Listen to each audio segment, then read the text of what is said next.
Hello, and welcome to Coder Radio. So, today I have a local entrepreneur, Charlton from packfiles.io. You know what's cool? Because it ends in .io. No, Charlton's a great guy. What's really nice is he's also a Tampa-based founder. That's right. Told you I'd be bringing you some more local color. Here we go. But first, we do have some feedback. I'm not sure how to summarize this. Quite a lot of conversation about the job market for developers. I would point you to the hiring channel on the Coder Radio Discord. Yeah, things are a little rough right now, right? So we're all kind of, we're going through this change. I think a lot of folks think that AI is going to, folks meaning management types, think that AI is going to replace developers completely. I don't think that's true. I certainly think it's a tool that's going to be in our tool belt. If you're interested, on dominic.m.com, it'll be linked in the show notes. I have a post on kind of my approach to using those kind of tools and where I think they're going. But I, of course, could be wrong. So take that with a Gungan grain of salt. We also had quite a bit of feedback on the Switch 2. And most importantly, the Switch 2 pre-order being postponed, I think is the polite term in this case, due to tariffs. Now, I'm not going to jump into the tariffs for a few reasons. The primary one being, by the time this gets out at some point next week, there may not be tariffs, right? There may be more tariffs. I may be tariffed. I may be governor of Greenland. I really don't know what's going to happen. It's certainly, let's assume there are significant tariffs. There certainly is put it this way, this is a tough time if you've been putting off a large hardware purchase and you need to do it. This is probably not the time to buy it. It's so volatile, right? It just is so volatile. So I'm hoping that something stabilizes soon, but I definitely feel you folks if you're trying to buy. God, especially high-end stuff. Oh, it's going to be rough. The other kind of topic of feedback I thought was a little interesting was Cursor, the Cursor editor. I didn't realize how many of you have been kind of on that train. So I have been taking the Cursor challenge as well. I'm not ready to do like a full review of it yet. I think I want to give it another week. So I guess my review would be coming around Easter. Just a lot going on there though, right? So we have Cursor. We now have, as of this week, Microsoft announced that their agentic mode, which is a word I hate because I find it very, very hard to pronounce, for GitHub Copilot and Visual Studio Code is coming out. It is definitely cheaper than Cursor, but I will say I'm not unimpressed with Cursor at all. I think it's so far so good. That is another interesting space, right? How are these LLMs going to change our development environments? The answer is we don't know. I'm very much somewhere between, the crazy hype, right? The Cylons are taking over. And it's a nothing burger. I don't think it's a nothing burger. There is some there, right? The little girl from Wendy's, there's some meat for her. And if you don't know what I'm talking about, there was a very famous Wendy's commercial in the late 80s, early 90s, where the little girl says, "Where's the beef?" And then it's got like a grandma, "Where's the beef?" So I wasn't just being weird about the chick from Wendy's.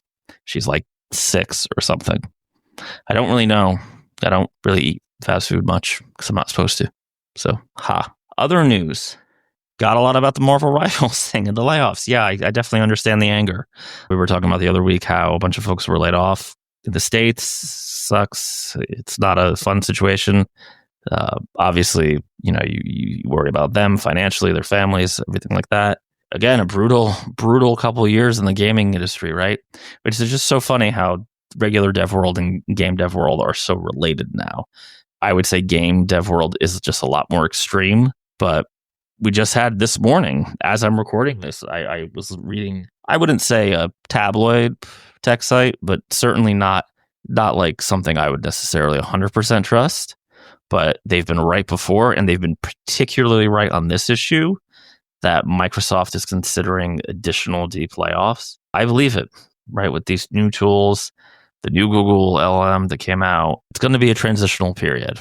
But again, the sky isn't falling. The Cylons aren't attacking. We don't have to find New Earth or Caprica. I gotta brush up on my Battlestar. I'm clearly lost in this. Other news, the Mad Botter Earth Day Challenge is still going on as of today. It ends on Earth Day, so get your submissions in for a free Thalio and free keyboards. The details are in the links. Last bit of feedback, the Intel stuff. All right. You got a lot of you guys were right there with Matt from Alderaan. A lot of you guys felt some pain. Yeah, I mean, it's an issue. It's super widespread. They're not going to be able to fix it with software. So, just especially what kind of machines you would likely be running, what you spent. It's just a shame to have that kind of hardware problem. But, live and learn. And I honestly don't know. I say I was already kind of team AMD. And I just don't know what Intel's got from a technical, selection, right? I'm not saying about the business or finances, whatever. What they have over, say, a Threadripper from AMD. But we'll see more. We're going to have some folks on who are a lot more educated. I'm a Jar Jar Binks on the details of the chip stuff. Programming wise, we are actually introducing a tariff of our own. If you run JavaScript on the server, that is a 150% tariff. Just kidding. Dum, dum, dum. The swag is coming. That's our last thing, and then we'll get right into the show. The swag is coming. I have 2 quotes out, and I think I might do a few extra to give away. So keep your ears peeled. I am hoping to have the swag for June. So what I've decided to do is I'm not doing ropes. So we're going to just say that up front. There's not going to be any ropes. Robes are terrible, and the logistics and cost are hard for you European folks, which I have finally had enough time to go through the numbers. There are more of you than I thought. And, I obviously very famously love the EU. So, great. Love you guys. Great. Unfortunately, I was told literally this morning that the cost to ship to the EU may be significantly higher than what I was quoted. And we're kind of too far in this process to turn the ship down. That cost is, frankly, tariff nonsense. So I am just hoping we're looking to launch the swag in June. I am just hoping that by June, it's a non-issue, right? Because we're doing a little inventory, and then anything else will be print to demand. So with that said, I decided to cut the swag offering to be either all year round or summery stuff, and I'm going to do another round. I have a really cool idea for a fun winter gift, but it needs to actually be here, winter, and I live in Florida, so I guess it'll be winter for the rest of you. That's it. I mean, there is some Florida news if you want to hear it. People continue to kill each other down here because it's hot. Something stock market. I don't know. Welcome to Florida. It's a crazy place. We ride on alligators. All right. Here is the main interview. And if you know a bright kid that would be interested in Athalio, have them enter that competition. Come on. If you got questions, jump in the Discord. Ain't gonna hurt you. You'll be fine. All right, here's Charlton. Bye-bye.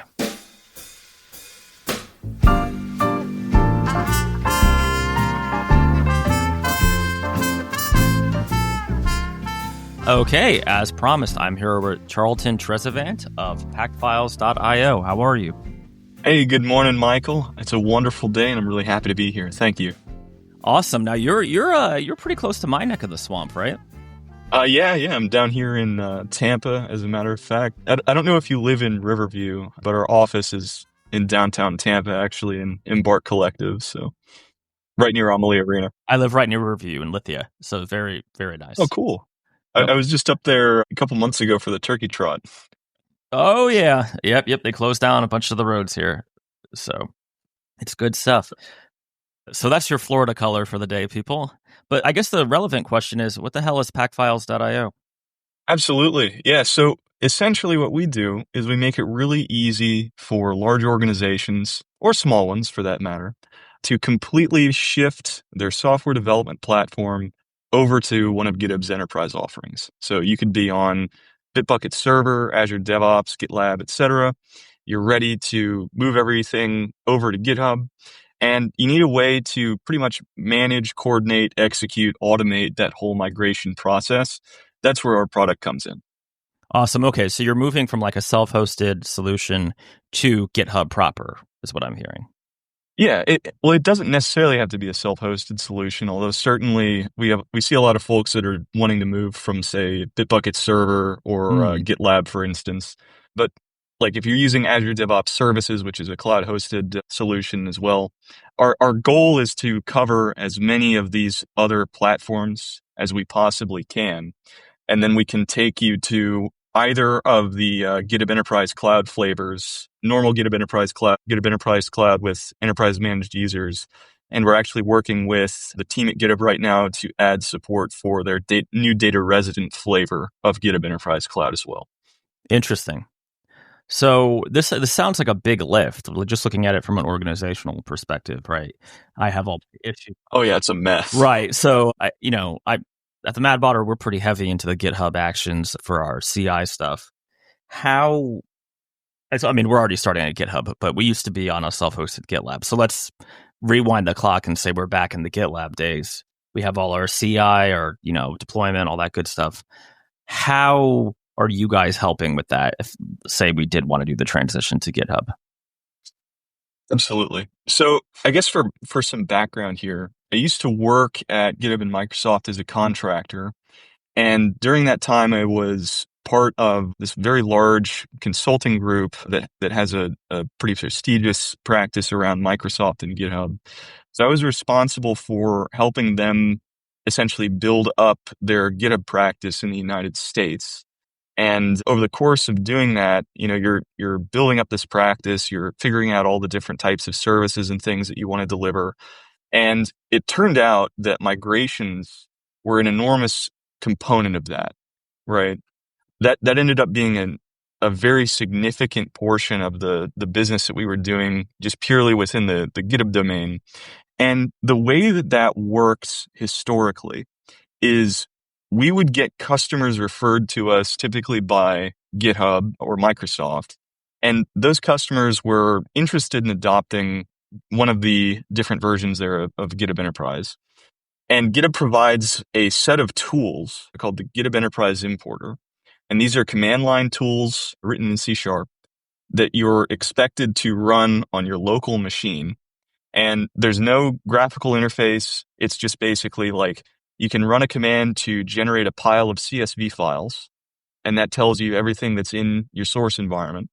And then you can either run individual commands to migrate repositories one by one, or you can have it generate a PowerShell script that will essentially just shell out to each of the commands to migrate all of the individual repositories in your CSV file.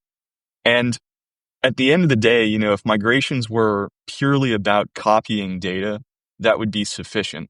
But in the real world, you've got different teams with different priorities that are linked to, things that the business is doing, right? So you can't just pull the rug out from underneath your entire software development organization all at once. You have to approach the whole migration process in a way that's very intentional and that's really built around accommodating the needs of each individual team. Because one team might be ready to migrate all of their data on day one, but another one might be in a code freeze, and another one maybe has a bunch of feature development and things that they don't want disturbed until a couple months from now, right? But the tooling, again, it's built with this idea that you're going to essentially do this big bang migration. So you need to go for every team in that organization, and you need to essentially work out a schedule that works for every single team across the entire company, right? And that's super hard, right? So we would encounter customers that didn't even necessarily have a lot of repositories, only on the order of a few hundred, but they would push their migration date out sometimes over 9 months just because of the challenge of getting everybody on the same page from a scheduling standpoint. And then when you do run the migration with these tools, again, it's all in one giant batch. So typically you're going to run a series of try run migrations several times, and then kind of go through and test and review all the data that was migrated. And then when you do the production migration, if you don't do that on a weekend, then everybody's basically sitting waiting for this multi-hour long migration process to complete before they can come back online and start using their repositories again. So at the end of the day, it's like we discovered that there was a different model that needed to be opened up to actually accommodate the use case here. And it's less about just the copying of the data, and it's really more about the planning and the coordination of the actual process itself. Interesting. So let's say we have a small team and I don't know, like 10 repos with a CI we want to bring over, right? Let's say we're a consultancy. Let me use my exact case for when I did the migration by hand. You know, 10, 20, whatever it is, repos. We have CI set with them. We don't do much with most of the repos, right? Most projects end up in like a maintenance sort of, but we don't want to invest a lot of time because let's say we're on something like a maintenance contract where, this, I don't know, this this Ruby gem is, has a security update. We need to do it. We need to push that change, but we don't want to invest a lot of time, right? Because, you're on a maintenance contract. Your goal is to spend as little time as possible, right? Because you're working on a flat quarterly or whatever it is. How exactly, and you're not really providing any differentiated value just by copying data around. Exactly. At the end of the day. So what does that look for us if we're using Warp? Does it, when we go to move our repos, is it automatically going to bring over all the the secret keys? I don't know. We got all kinds of different deployments, right? Yeah. Sure. Yeah. So I described, the view from the trenches earlier, right? The kind of hell. So this is how Warp is different. So instead of a pile of command line tools, Warp is actually a GitHub app. So if you know how to use GitHub, you know how to use Warp. And the way that it works is we have a credential manager. You put your credentials in there. They're end-to-end encrypted, and they're stored in your environment. So we do not have access to your source environment or your credentials or a way to decrypt them. Once you've got that set up, we have an agent that executes inside of GitHub Actions, and that's going to run an inventory of your source environment. So it'll go into each of the different environments that you configure. It'll scan all of the repositories. It'll scan for all the pipelines, and we create essentially this backlog inside of GitHub issues, right? We make a repo just for you every time you install Warp, and then we populate it with issues. We can put in up to 10,000 a day. We built this thing for people that have anywhere from 10 repositories to 100,000 repositories. It's very flexible in terms of the size that it can handle. But basically, you get this entire backlog of all the contents of your source environment. And then you can go through and just use the standard tooling that GitHub provides with issues to sort and filter and organize that however you like. So, for example, you want to divide it up into sprints. You could use maybe GitHub projects or milestones, or you could just apply labels or what have you.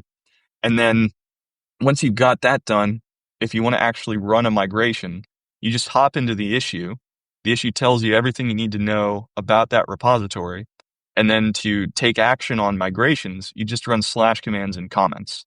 So it's very conversational, it's very approachable, and it's also something that's easy to delegate, right? In the original model with GitHub's tools, you pretty much have to be an expert to run their command line utilities for the migration.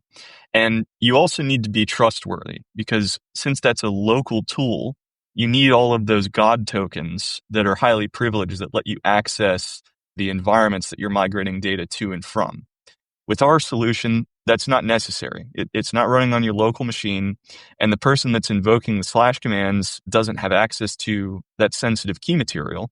So you can actually delegate and break out the different units of work here for what needs to be migrated to the individual teams instead of having one small team of people that runs the migration tool and they're a bottleneck, you see?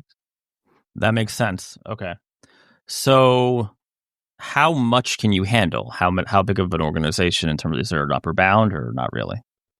So there's not an upper bound on the number of repositories, but there are some limitations in terms of what we can migrate. So for example, there are limitations that GitHub has as far as, individual individual commits can't be larger than 2 GB, for instance, or there's some limitations on the size and length of like tag and branch names, things of that nature. But the nice thing is that you can try to migrate any repository.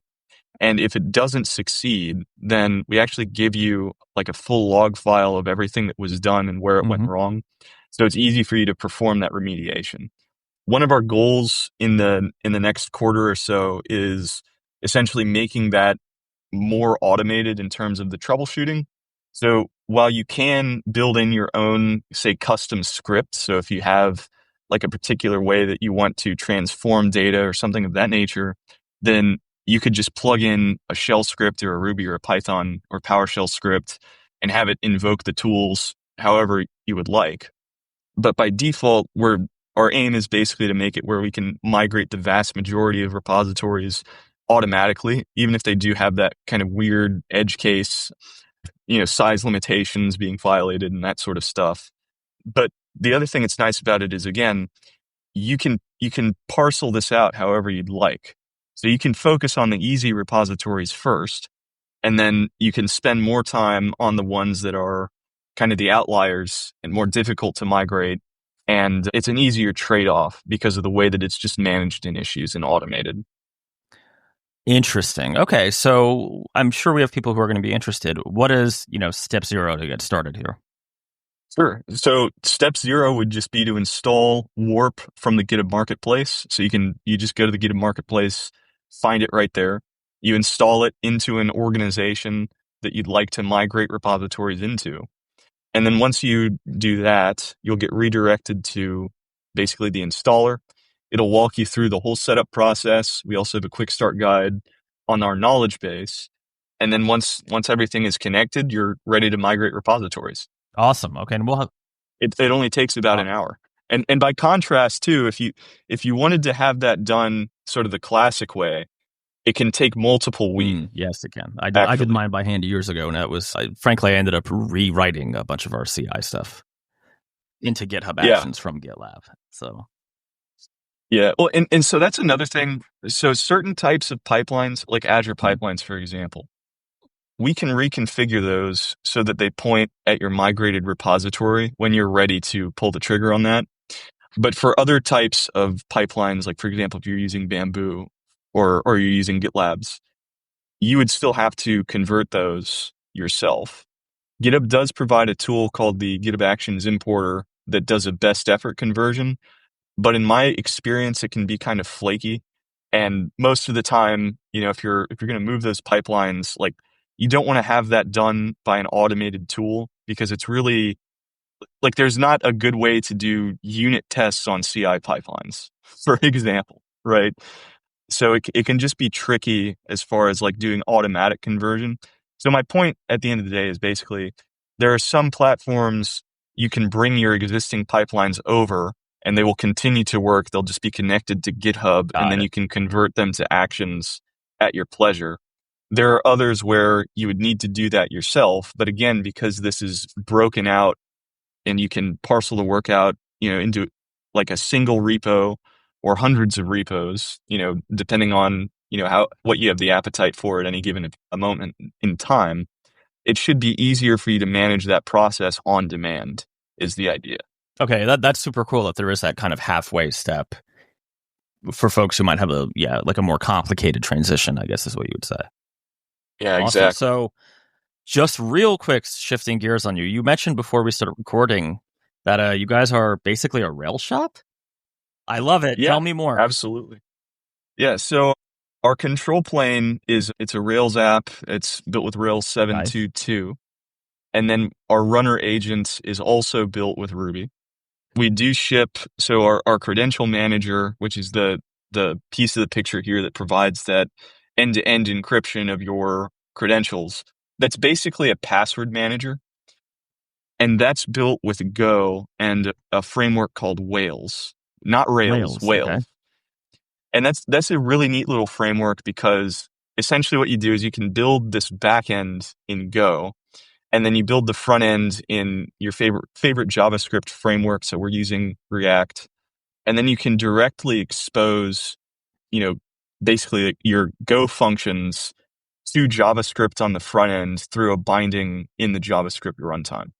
So that's been really interesting and easy to work with because, like, at the end of the day, like, I didn't want to have like an Azure Key Vault instance or something with everybody's God tokens in it. I would have had a heart Yeah, attack. that's a nice Right. little honeypot you would have made there. Yeah. Exactly. It's like, yeah, please, here's a giant target on my back. Please come breach me, right? So we knew that we needed to ship some component of our stack that would be running on someone's local machine so that all of the encryption and decryption could be handled there and not on our infrastructure. Yeah, and that's why we landed on that. But outside of the credential manager, everything else is Ruby and Rails, and I'm telling you right now, it's a wonderful stack. Oh, yeah. I definitely feel like in the past couple of years, there's a new life that's been breathed into it in a very comprehensive way, from the Ruby ecosystem and the developer experience all the way to, the Rails framework itself. It's been really impressive to see. Yeah, I've been loving the new, particularly Ruby Lang releases. The performance increases have been pretty nice. Oh yeah, like YJIT, super awesome, and it's also like they shipped a JIT in Ruby, I think, before Python shipped a JIT. Always got to compare it to the Python, which is funny. Always. Yeah, I mean, I do some Python. I don't have any issue with Python at all. I like Python, but it's really amazing to see, like, they're even re-implementing certain parts of the Ruby standard library just in pure Ruby, because with the YJIT optimizations, it's actually faster than, if they were calling into like native C code, which is mind-blowing. That's I never would have guessed that would be a thing. Oh yeah. Yeah, and there's some other really amazing stuff that's happened too. So do you follow any of like Kevin Newton's work? Not really. I just started following some of the Ruby guys, but I DH obviously for years. But yeah. So Kevin Newton there's sort of this like all-star team at Shopify. There's Kevin Newton, and what he was doing was basically like he wrote a new error-tolerant parser for Ruby called Prism. And the reason that he did that is because in the past, every different Ruby implementation had to essentially implement and maintain their own parser, right? Because the one in CRuby was not directly reusable in these other implementations. So there was all this fragmentation in terms of like the syntax and the support for different language features, to the point where these maintainers would basically just watch for commits to CRuby for its parse.y file, which essentially defines the grammar. And whenever Mats changed that file, they would have to go in and figure out like what's changed and then like basically backport that to their own parsers for their implementation. So now with Prism, they don't have to do any of that because it's a single reusable parser that is compatible not just with CRuby, and I think that in recent releases it's actually become the default like parser for CRuby. But they can use it in Truffle Ruby, they can use it in all the other different implementations, and they can use it also for like local developer tools as well. So you may have remembered, like, back in the day, if you were working on, say, like Ruby code in like an IDE or something, you may have multiple errors, like syntax errors in the same file. Yeah. Right. But it would trap on the first one, and then you'd fix that, and then you'd play whack-a-mole with the remaining ones. Right. Oh yeah. And the reason for that is because it wasn't error tolerant, right? So it couldn't kind of like incrementally parse and like recover from errors in syntax, and continue on through the rest of the file. But now everyone has access to Prism, which provides that capability. So it's elevating the developer experience, and it's kind of unifying the entire Ruby ecosystem around a shared sort of definition of the grammar, which is really exciting. So that was great work from Kevin Newton. Awesome. Yeah, no, the Ruby ecosystem has it's just gotten so good. Yeah. It has. And it's like I look forward to writing it. I do. And even the steps towards, my brain isn't working right, but asynchronous? Yeah, asynchronous programming. Okay. I don't think they're fully there yet, but they're certainly getting there. Yeah, well, that's where I have like enormous respect for Samuel Williams. So he's the maintainer of Rack, and he also Have you played with Falcon I haven't, at but you're all? the second person to mention it to me actually in like 30 days. So yeah. Yeah, so we run Falcon. I don't know if people would think that that's like insane, but Falcon is a really cool web server, and it's like fully asynchronous. Obviously, like there, you still have to be pretty considerate about how you implement certain parts of your application to really take advantage of that. But it's just cool to see, you know, all of this like concurrency and everything coming into Ruby, because especially for me as someone that used to be primarily a Go developer, that was one of my favorite things about Go was the super straightforward concurrency story and the performance gains that you get around that. So being able to realize that on the Ruby side of things has also been really exciting. Nice. Yeah, I'm very excited about the next releases. I mean, we shouldn't spend too much time on it, but Rails too. I am not super hot on Turbo Links, though I probably will change my mind at some point. Just looking at, I'm honestly just getting rid of Webpacker. Dude, the asset Yeah. pipeline in Rails 7 is a breath of fresh air, Yeah. to put it lightly. Most of the difficulties I've had with Rails over the years, when we're going back to like Rails 3, were asset pipeline, like just like not working on the deployment machine, but they work on my machine, or they work in staging but not production. And it's there. I don't know. Maybe this is my ignorance of how that all worked, because I really don't. I'm not a super front end guy, right? Well, same here. It's just like, I don't know. You keep hitting npm, Webpack make or yarn install over and over again, depending on your version of Rails, and eventually the gods and the stars align and it works. It's just it just seemed way over engineered, when in reality you have a web server, you could just put up index.ht, right? Like this is my hobby horse, just like plain old JavaScript. We shouldn't have a build step, is my point.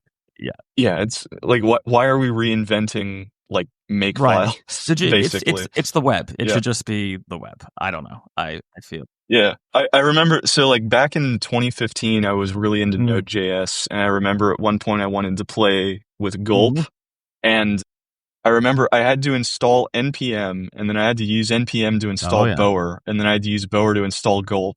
And at that point, I'm like, okay, I just installed 2 package managers to, get Gulp and this build system that isn't really more capable than like a make file. Why did I do all of this? You know what I mean? Like at a certain point, you don't have to keep reinventing the wheel. But I know that everybody hammers on that point all the time. So it's like, that's a dead horse. Yeah, it's and I think in the Rails, in Rails' defense, back in the day, they were trying to make what I guess was a hard problem, right? Performant front ends easier. Yeah, well, and that was super hard at the time, and you needed these asset bundlers because you didn't have things like HTTP2. Sending individual web requests for each resource was very expensive.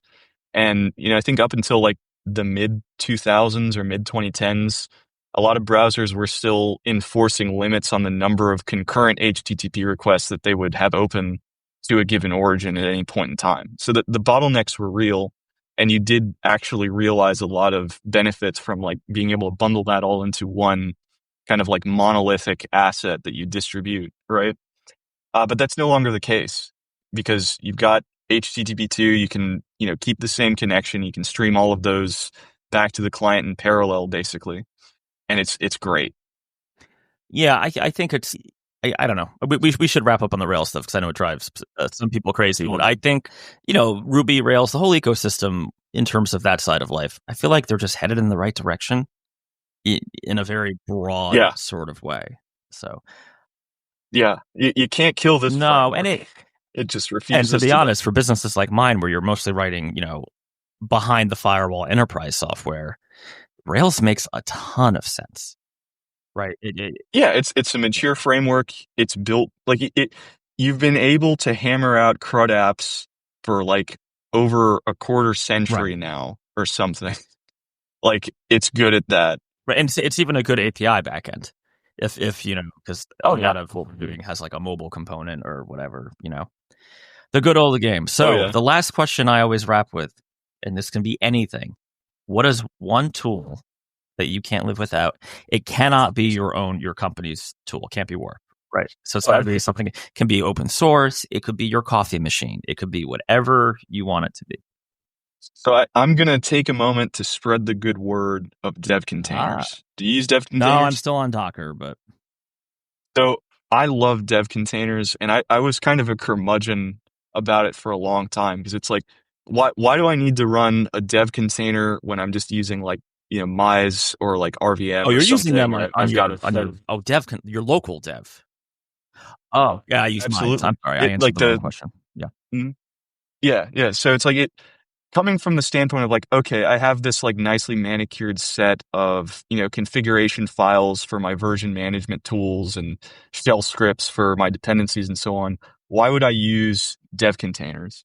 Well, the whole idea is basically, I'll talk about what we've been able to do with them at Packfiles. And it's essentially that like we have our dev container configuration in our repo with our Rails app. Anyone can just like clone that repo. They can open it in VS Code. They can hit a button. It will build the entire development environment in a container for them in the span of less than 5 minutes.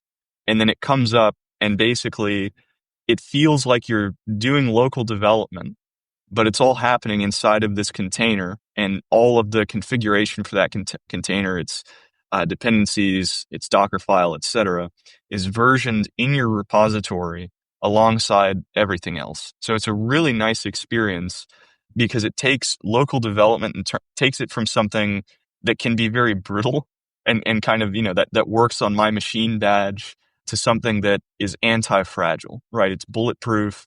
You can blow away your dev container and rebuild it at any time, and it won't affect any of the work that you're doing in your local copy of the repository at all. So if you encounter any weirdness at all whatsoever, or you bork it somehow, it doesn't matter. It takes all of 5 minutes to completely recreate it from scratch. And the other thing that's nice about that, dev containers work on your local machine with VS Code. They also work in GitHub code spaces. So even if, you have some external contractor, for example, you want them to work in code spaces, or maybe you're out on the go, you can use the exact same dev container configuration that you use and distribute for your development team in code spaces. Works the exact same way. And then the other thing that's nice too is like the way that we deploy our application is we actually package everything up into a series of container images.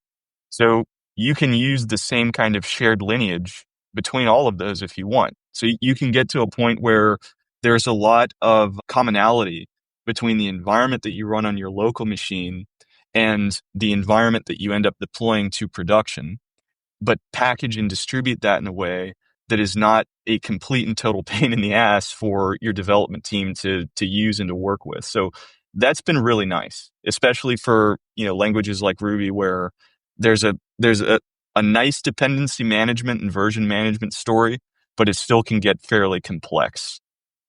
I love it. That's a great suggestion. So, Charlton, where can folks find you? Sure, you can find Packfiles at packfiles.io. I'm also on LinkedIn. And then if you happen to be in the Tampa area, I'm one of the co-founders of Tampa Devs. It's a big old software developer community over here. You can find more about Tampa Devs at tampadevs.com. Oh, nice. I didn't know you were involved in that. Nice. Oh, yeah. Me and Vincent were like the original founders, and now I'm more of like the grandpa. Ah, you're the eminence priest. I've kind of passed it down. I love it.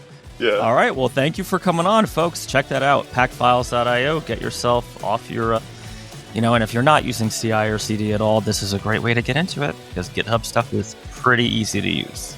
Thanks for coming, Michael. All right. You too. Bye.